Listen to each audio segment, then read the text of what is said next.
On our final show for 2020, we dive back to 2015 and reminisce on the opening 2 rounds of the 2015-16 World Series Sprintcars. We bring you highlights of the opening round from Sydney's Valvoline Raceway and round 2 from South Australia's Murray Bridge Speedway. Then we return to current day and head back into the Speedweek studios for the final round of the High-Tech Oil Speedweek E-Series, powered by Gran Turismo Sport and PlayStation 4. With $5,000 up for grabs, it's all or nothing for our sim racers as they tackle Germany's iconic Nürburgring. This is Speedweek.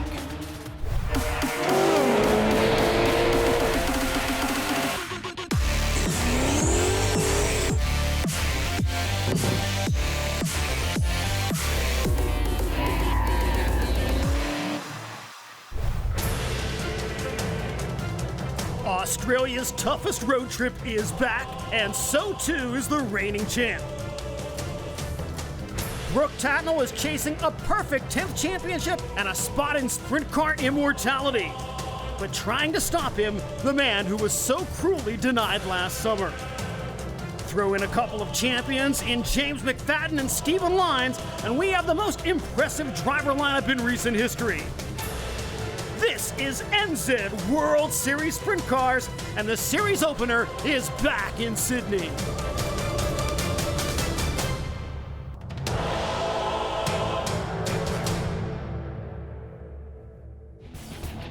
Valvoline Raceway is where it's at, the opening night of NZ World Series Sprintcars, supported by High-Tech Oils. About to check out some highlights of our C main, and Johnny, there are always going to be some big names with 60 cars fighting their way out of the sea. Sammy Walsh, definitely one of those guys. Sammy second in the Ultimate Sprint Car Championship point standings here in Sydney. Marcus Dumsney loses the handle in turn 2, stacks up a bunch of cars behind him, and unfortunately for Jason Gebert, he ends up upside down. Yeah, Blake Skipper and Jamie O'Neill, the other guys worked in that one. His opening night of NZ World Series not looking so good for Marcus Dumsney, but he's got a bright future ahead of him. Just 16 years of age, and that left front tyre looking very second-hand. It was a full restart because we didn't get a lap in the books, and Daniel Sayer getting a very clean start, but unfortunately would have to pull him up once again.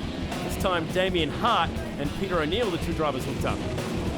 Finally back to some green flag action, and again it's the Sammy Walsh show in the C main, using the outside of the racetrack to rocket into turn 3, and now back to the inside with a big time slide job as he gets by Daniel Harding. That was for the final transfer spot, but Walsh wasn't done there. Round the top, turn 4 and down the front straight. He cleans up Daniel Sayer. Nice move from Sam Walsh. Desperate to make his way into the show tonight out of the C. Taking the C main victory, but with a lot of work to do in the B main.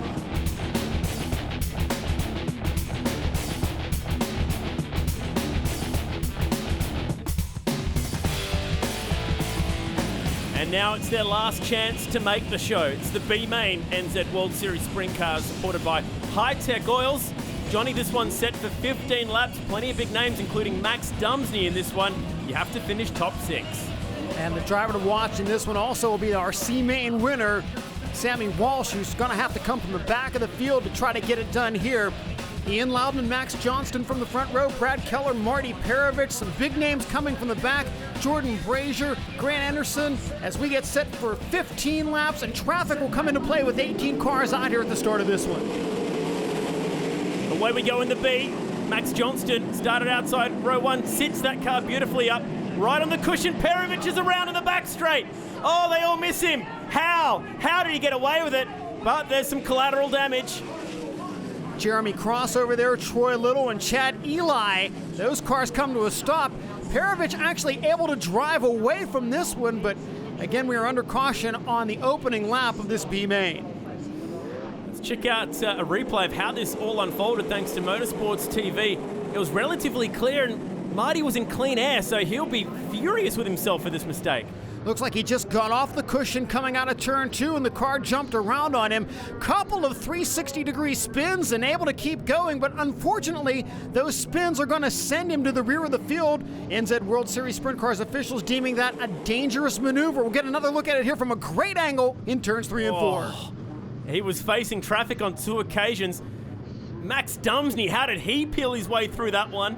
And Kim Becker threading the needle at the end of it as well to keep her starting spot.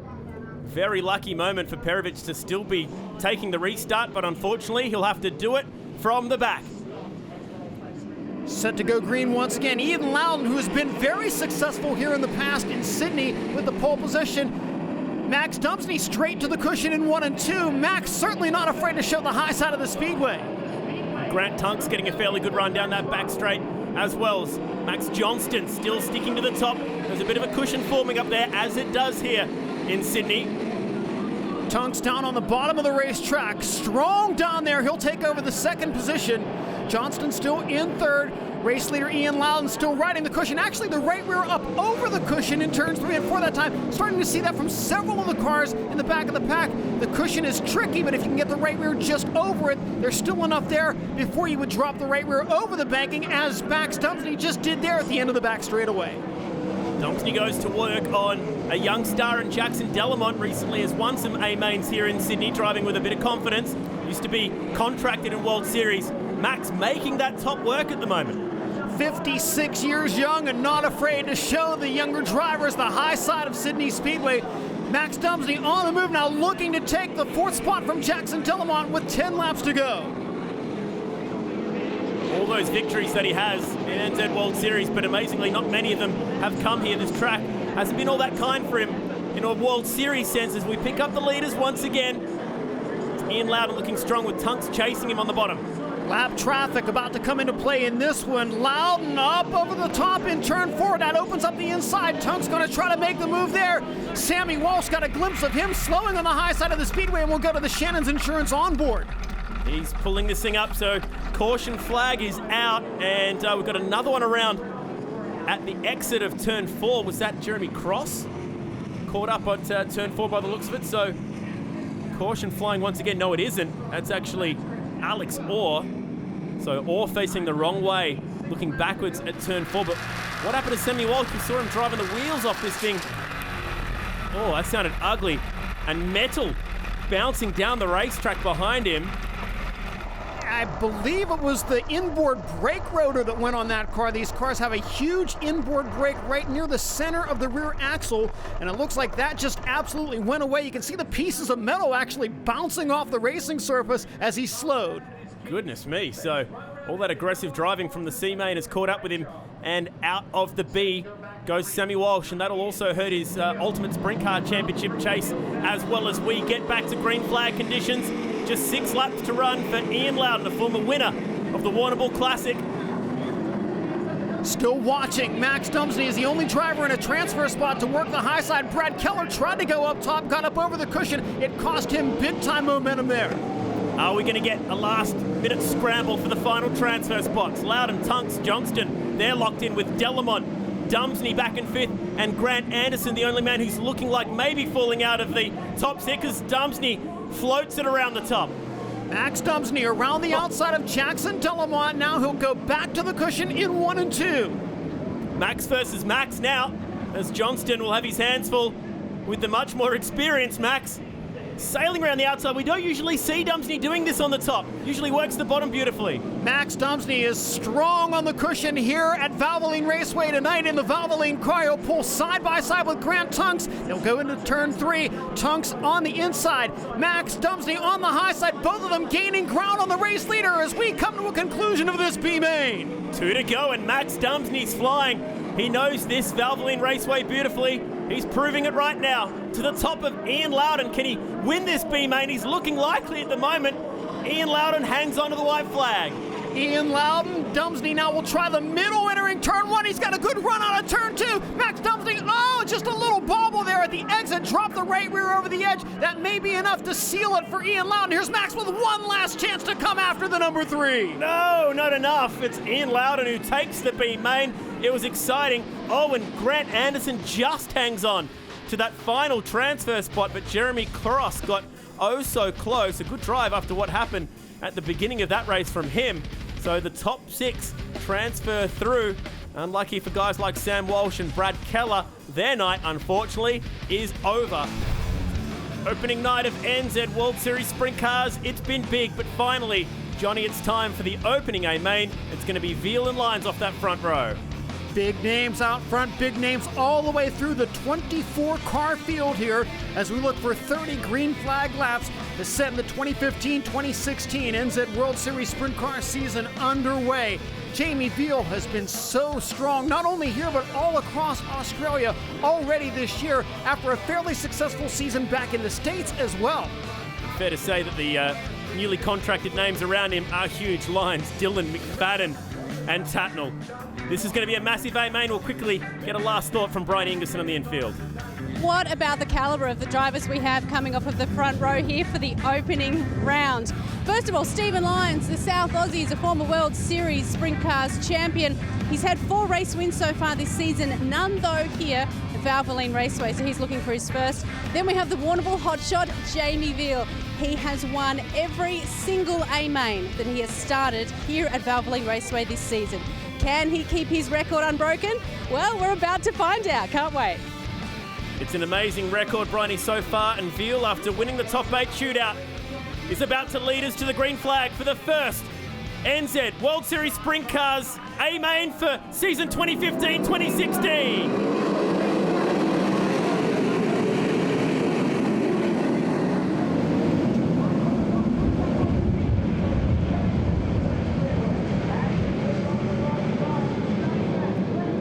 Nothing like getting a great start to get the A-main underway, and that's exactly what happened for Jamie Veal. He rocketed out of turn 4 to put a quarter of a straightaway between himself and the battle for second almost immediately. Brooke Tatnall trying to make the bottom side work. Stephen Lyons right up on the cushion now, and now Tatnall to the inside on the front straightaway. He'll take second away from Luke Dillon. Luke Dillon, the qualifying specialist, earning a good starting position with that single lap speed, but needs to hang on to the leaders here early on. Looks like his car, a West Aussie-based car, set up to run the bottom as Lyons blazes by on the top. Close quarters racing on the front stretch. Dillon right back to the inside, trying to steal the third spot back away, but Lyons in the number 3 has position 3, racing into turn 3. That car sitting beautifully up on that cushion. A few more guys trying to make that top work. Ben Atkinson lifting the front wheels on the Aeroflow. That's the yellow sprint car down the bottom in turn 2. He's got his hands full with the reigning Australian champ, Dave Murcott, trying to get some big points at round 1. Very close at the bottom of the racetrack. Murcott really had to get on the brake. You could see that car lean over as he got the left rear up on the inside berm, trying to avoid contact, and that opens up the outside for James McFadden. J-Mac able to take a spot. And look at this. We're only 6 laps in, and Jamie Veal is in traffic already. The young star from Warrnambool's got his hands full because the last 3 guys were 3 wide. And that allows Brooke Tatnall to close what was more than a straightaway advantage just a lap and a half ago. Is down to a car length or less now as Tatnall takes a peek to the inside. Here comes Brooke Tatnall, the 9-time champ. He's a 2-time winner of World Series at this track. He and Gary Brazier, the only repeat winners here. He looks to the bottom of Jamie Veal, nearly has him. Couldn't get the lead. Veal back to the cushion. Tatnall slower on the inside of the speedway, working the traffic. A nice move by Jamie Veal to avoid contact on the backstretch and stretch the lead out once again. So he's got himself around Max Johnston. He's got a lapper in between himself and Brooke Tatnall. Needs to keep going here. It's tied between himself and Grant Anderson. Loses a heap of momentum. Grabs a tear off, but look at the space that he lost. You can see the top wing on Jamie Veal's car already move back as he works the high side of the racetrack. Tatnall doing well to keep up now, has gotten by the slower car, and now Veal tries the low side to get by Ando out of turn 2. Anderson wants to argue the point, at least for a little bit, has that position back. But when the leader comes screaming by, you know it's a done deal. Stephen Lyons trying to go with these guys as well. We heard Bryony say he's never won here. He's actually never been on the podium here. So this is a big night for Stephen Lyons, a former World Series champ. Anderson's got back in front of Jamie Veal. He'll be furious right now. And Jamie Veal's lead is gone once again as Brooke Tatnall was caught back up. Veal back to the cushion. So the leader and the third place car running the high side as their preferred grooves, while second place Brooke Tatnall works the bottom side of the racetrack. Australian drivers dominating the top 10 at a track where we've seen the Americans do so well in the years. They've won here 8 times in the past, but just one American inside this A-main tonight, barely even in the top 10. The contracted driver in Kyle Hurst, but now Veal. He's definitely committed to running that top. He falls off the cushion, but stays in the gas. Just in front of Jamie Veal and Grant Anderson, another driver who's been racing primarily in America the last couple of years, the 2014 Knoxville Raceway champion Ian Madsen. Remember, he had to change engines earlier in the night, and now Jamie Veal trying to put him a lap down. Tatnell to the inside to take the lead. Brooke Tatnell will lead as they cross the stripe, and oh no, caution just in front of the race leaders. Looks to be Matt Dumsney slowing to a stop, and that will save the lead for the man driving that green and black number 35, Jamie Veal. Oh man, sometimes you'd rather be lucky than good. It is Matt Dumsney, well picked up. That is just stopped off the back of the cushion in turn 2. That is enough to bring out the caution flag. Now the rule here is that positions will revert to the last completed lap, which should see Jamie Veal get the lead back. This is the moment where he lost it though. Jamie Veal got up over that cushion. Brooke Tatnell was able to move by. Tatnell was actually in front as they crossed the line, but again, under World Series Sprint Cars scoring procedures, the entire field has to complete a lap for that lap to be scored, and so Jamie Veal will move back in front. We take a look at the Shannon's Insurance onboard. Rough stuff there off the high side in turn 4. And we are just about halfway through the first day main of the season. Jamie Veal, Johnny, getting set to lead us back to the green flag. He's lucky to have that lead, but Brooke Tatnell will want it back. Veal, another great restart. That car just takes off as soon as he stomps on the pedal. This time, Jamie goes to the low side in 1 and 2. Maybe Jamie Veal learned a little something there when Brooke Tatnell snuck to the inside before the caution flag waved. Yeah, I think he showed his hand a little bit. McFadden was lucky not to get caught up with a mid-corner melee with a few other guys, including Luke Dillon and also Dave Murcott. Here's Stephen Lyons. He is absolutely committed to riding the top tonight. The Halls Haulage team back doing the entire World Series calendar. Fantastic to have a former champ back running with us in this series. Of course, as soon as we say that, Lyons goes to the bottom in 3 and 4. That cushion is still very fast at either end of the speedway, but it's also very treacherous. You can go up there for a lap or two maybe to make some moves, but I think it's going to be difficult to run consecutive good laps around the high side of the speedway. J-Mac back to the high side now as he pursues Luke Dillon into turn 1. We take the Shannon's Insurance on board with the 2-time NZ World Series champion back running as a contractor driver. We have the big names back this summer, and this kid is absolutely one of them. A former Australian champion as well. James McFadden running 4th. Now Stephen Lyons with 12 to go, closing in on 2nd place. Brooke Tatnell. Jamie Veal has started to check out once again. He's just right in front of him. Grant Anderson bounces up over that rough cushion at the exit of turn 2. Close call for the race leader. Veal was able to avoid contact, and we see the caution flag waving once again. Man, Grant Anderson caught the cushion, something nasty there. His dad, David, won a World Series round here back in 1999. He transferred out of the B, and unfortunately, it looks like Ando's night might be done. They're having a look around the right rear shocks. Let's check out some of the replays of the action that we've seen from the very first lap. Has been frantic. How about that start for Brooke Tatnell, just bouncing up off the inside pole line. And again, Jamie Veal has been so very strong on the starts here in this main event. Watching Max Dumsney now, the right rear just off of the cushion there.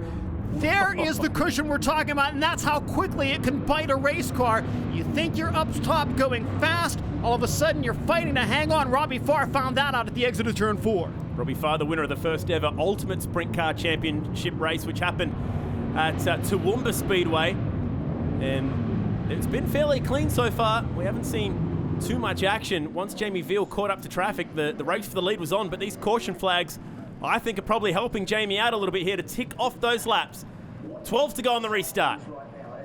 Clear speedway in front of the SWI Engineering entry. Jamie Veal pacing the field very slowly now. A little later start than we saw the last time. That's good. Keeps the field behind him guessing as to when they can go back to green. Lyonsy on the high side once again. Stephen Lyons has been the best driver consistently on the high side throughout the first 18 laps of this A feature. This time, can he get it stuck on Brooke Tatnell? Tatnell with the left front up over the inside berm. Here's Lyons looking for second now. They'll go wheel to wheel down the backstretch. Tatnell dives back down low. Stephen Lyons on the cushion.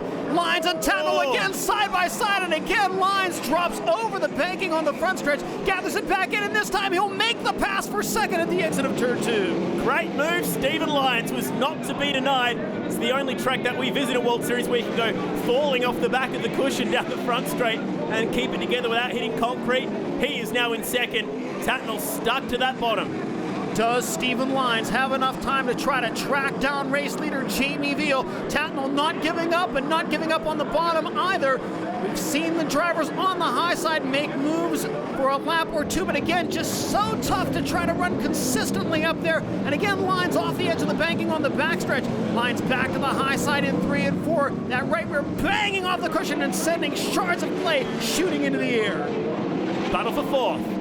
This is Benny Atkinson, the man who knows Sydney Speedway well. Actually, a couple of Territorians doing battle here, although McFadden now has moved his operation and his girlfriend down to Warrnambool in Victoria.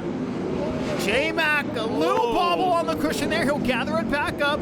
He'll try the inside in 1 and 2. Atkinson works the cushion. James McFadden, front wheels up off the ground at the exit of turn number 2. Now to the inside of Atkinson. They race side by side. Contact there. Oh, man, J-Mac is upside down. Wow. McFadden, Atkinson together and both out of the race. They both wanted that same tiny piece of turf, and that is the result. And that's the second time this evening we've seen James McFadden try to make a move on the inside in turns 3 and 4, get together with another car and encounter problems. You know what? I remember him winning the championship a few years ago with a DNF in round 1. He blew a tyre in Adelaide on Boxing Day a couple years ago, still won the championship, so it's not the end of the road for J-Mac, but it's not the start he wanted. Oh, very similar, you're right, to what happened in the heat race. That time it looked to me like maybe Benny Atkinson was trying to pinch the bottom of the corner off just a little bit there, and with J-Mac already down on the inside, just no place for him to go. Racing accident for sure, 2 drivers going for the same grippy part of the racetrack. You can see from the Shannon's Insurance onboard that J-Mac takes a bit of a tumble and comes to rest on his side. We get set for Jamie Veal, again at a very slow speed, leading us back to the green. Again, another great restart. 7 car lengths on Stephen Lyons by the time they reach the line on the front stretch. Taking a look at Ian Madsen trying to go to the cushion. Back up front now, Lyons right back to the high side of the speedway. Stephen Lyons trying to hold off Brooke Tatnall for second. Tatnall trying to sneak back underneath him. And again, Lyons just drops that right rear over the edge on the front stretch. Robbie Farr on the cushion as well. Winning 2 heat races tonight. Robbie Farr on a charge into 4th. As now, Tatnall and Lyons do battle. Oh, it's messy for Lyons. He's going to lose second here. Brooke Tatnall takes the second spot back. Calm and cool on the inside, but now Lyons drives right back around him on the exit of turn 2, and this time he'll go downstairs to block. He's sick of running that cushion. It's caught him out one too many times. He wants the easier option. Oh, he gets great drive out of turn 4 this time as he returns to the top in 1 and 2. Farr trying to chase these guys down, but Tatnall will not be easy to pass for a podium. No man has stood on the podium here in Sydney more times for World Series than Brooke Tatnall. He has 7 of them. Jamie Veal will have slower traffic to deal with before the conclusion of this one, and now he closes in on James McFadden, who has stayed out there after getting upside down. He's got that top wing obscuring the left side front vision on that car. White flag is waving. Jamie Veal less than a lap away from a World Series win. He is unbeatable in Sydney. He's returned from America. In hot form is Jamie Veal. The boy from Warrnambool is the real deal, taking the first round of NZ World Series Sprintcars as the fireworks go off from Stephen Lyons and Brooke Tatnall. Unbelievable, led it the whole way virtually, apart from what happened when the cautions came out. He's just simply unbeatable at this place. Jamie Veal, 4th win in 4 starts at Valvoline Raceway in 2015-2016. And Brooke Tatnall, for him, that is his 20th World Series podium in his home state of New South Wales. A great way to kick off his campaign. Dumsney came all the way up to 12th in what was a good drive. Unfortunately, his son Matthew Dumsney was our first DNF. Let's go down to Bryony. Jamie, congratulations. You keep your record of wins here at Sydney Speedway this season unbeaten. Awesome job. Yeah, thank you. It's a good record to have, so hopefully we can keep rolling it into the summer. You're a bit lucky, though, because Tatnall got under you, but the caution came out. Tell us about that. Yeah, I was just there floating around, trying to get past the lap car, and then Brooke snuck by. I'm like, ooh. And, yeah, when they first set it back over the radio, he was in front, but then they went back a lap, so I had a good talk to myself on that yellow and figured a few things out. And so the points look like this. Jamie Veal on top after that victory, but Lyons and Tatnall kick off their campaigns in fantastic fashion. Yeah, Brooke Tatnell and Stephen Lyons right there within striking distance, but the man who's got some work to do, James McFadden, 16th in points after round one. He's with Bryony Ingerson. James, this is not the way you want to open your World Series account this season. Talk me through the incident from your point of view. I just saw a gap open up on the bottom there and went for it, and then halfway through the corner it kind of wasn't there, so I don't know if we moved up or Benny came down a little bit. I don't know, I thought there was enough room there, and my right rear just drove over his left front and then turned us over. So, like you said, not a very good start to the year, but a few races left, and this is always going to be the hardest track, points-wise, so we'll keep trucking on and see what we can do. So round 2 of NZ World Series Sprint Cars moves on to Murray Bridge. It's also the first event in Speedweek where we cram 5 nights of racing into just 1 week. And that's where we're heading to after the break as we bring you highlights from round 2 of the 2015-16 World Series Sprint Cars.